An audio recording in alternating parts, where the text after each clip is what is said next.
My third internship objective was to coordinate our U.S.-based wellness fairs, and I focused on the state of Georgia, coordinating wellness fairs for 5 of our offices, 2 in the city of Alpharetta, 2 in the city of Duluth, and 1 in Peachtree City.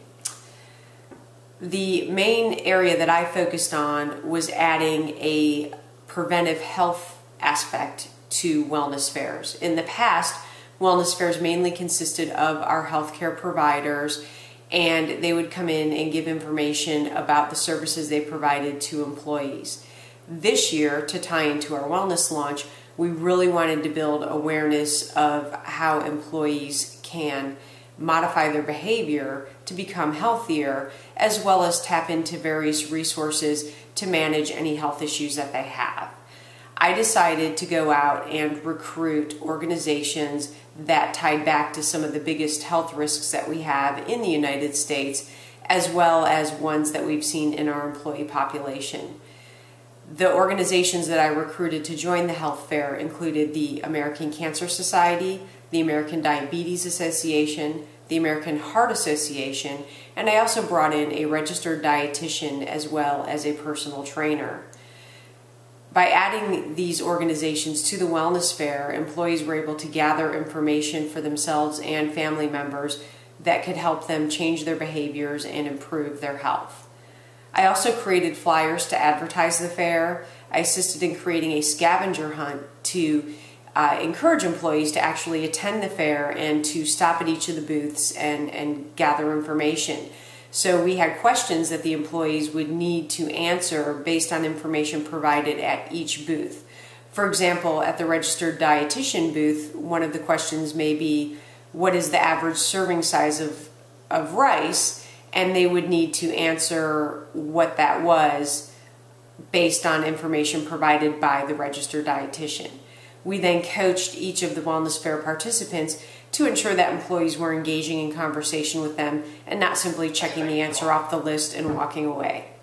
I also co-managed event day logistics with my preceptor and worked at the information booth, which helped me be able to direct employees to where they might want to go or ensure that they saw all of the different things that we had to offer at the fair.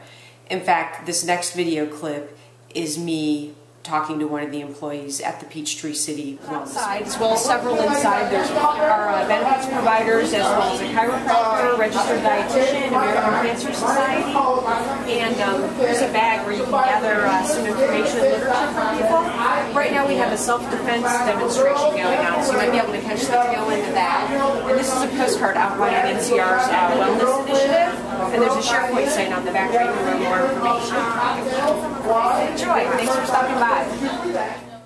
Next, I'd like to briefly touch on other objectives that were assigned to me this semester that were not met either because of changes in wellness team priorities or changes in the scope of my responsibility.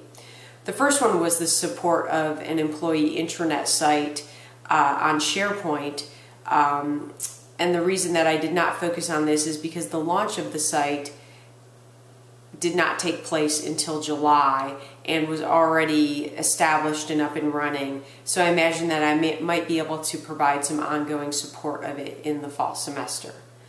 The next one was to assist with the development of high-level content for NCR's 4 Pillars of Wellness. As I mentioned at the beginning of the video, the 4 Pillars of Wellness are established, and therefore there was no need to develop content that already was completed before I started my internship in late May. The third objective was to assist with the build of 2 major Georgia office wellness calendars, including lunch and learn activities for 2012. This project was postponed until next semester. We realized that we had so many objectives that we were trying to meet that we wouldn't be able to focus on it and give it the attention it needed, and that it made more sense to do lunch and learns after we completed our wellness fairs. Next semester, I will have some changes with my wellness internship responsibilities that are still being developed. Primarily, I will be focusing on managing cancer awareness races that NCR does in 3 major metropolitan areas, including Atlanta, Georgia, Dallas, Fort Worth, Texas, and Orange County, California. Once those objectives are outlined, we'll then go back and revisit the objectives that were developed for the past semester and determine what has not been completed and create an action plan to either have me complete those objectives or perhaps to have my preceptor complete them.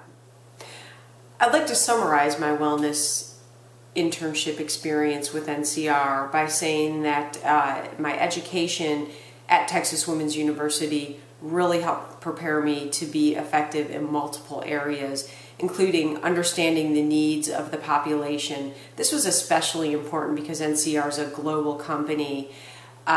Because of my familiarity with the United States, it was easy a lot of times to understand needs at a high level.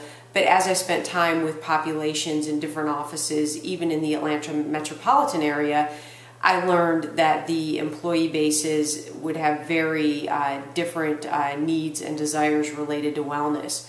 For example, a manufacturing facility down in Peachtree City might simply want to get some healthy food offerings available in their vending machines or access to healthy restaurants for lunch breaks, whereas a more sales-oriented office in Duluth might want to focus on not needing to work 70, 80 hours a week and having no time to take a break to exercise or even eat lunch throughout the day. From a global perspective, I'm still in the process of learning a lot about the countries that I'm analyzing, but what I have learned is to definitely ask questions, not to make assumptions based on what I know in the United States, and not to make it the responsibility of the non-native English speakers I'm working with to try and understand me, but rather to ensure that I am understood by speaking clearly, following up an email, and working effectively with them. The next area in which my education tied back to my internship experience was on developing programs for employees. In the case of the wellness fair, I identified a need to have a preventive health aspect to the fair and was able to find local organizations that could come in and educate employees on how to engage in healthy behaviors rather than simply using their medical services to address issues once they had arisen. This was a big win for me, in my opinion, because I was able to make this recommendation to my preceptor, get her buy-in, then go out in the community and recruit different organizations to come in, and employees seem to really value this service. Now, we also put a survey in place, which ties back to my education, of course, and once we see the results of that survey and how the employees actually felt about the preventive organizations being there and whether they acted on any of that information, we'll have a better feel for whether or not this was effective. Overall, my written and spoken communication skills that I developed at Texas Women's University, especially being an online student, were used every day during my internship. I was grateful for the opportunity to have to put together PowerPoint presentations, to have to ensure that I was communicating clearly and concisely on assignments, and just working with the variety of students in collaborative areas like Blackboard, discussion board postings. While I sometimes felt a little bit challenged by these assignments during my education, it really became clear the value of those assignments in making sure that I was a strong communicator during my internship.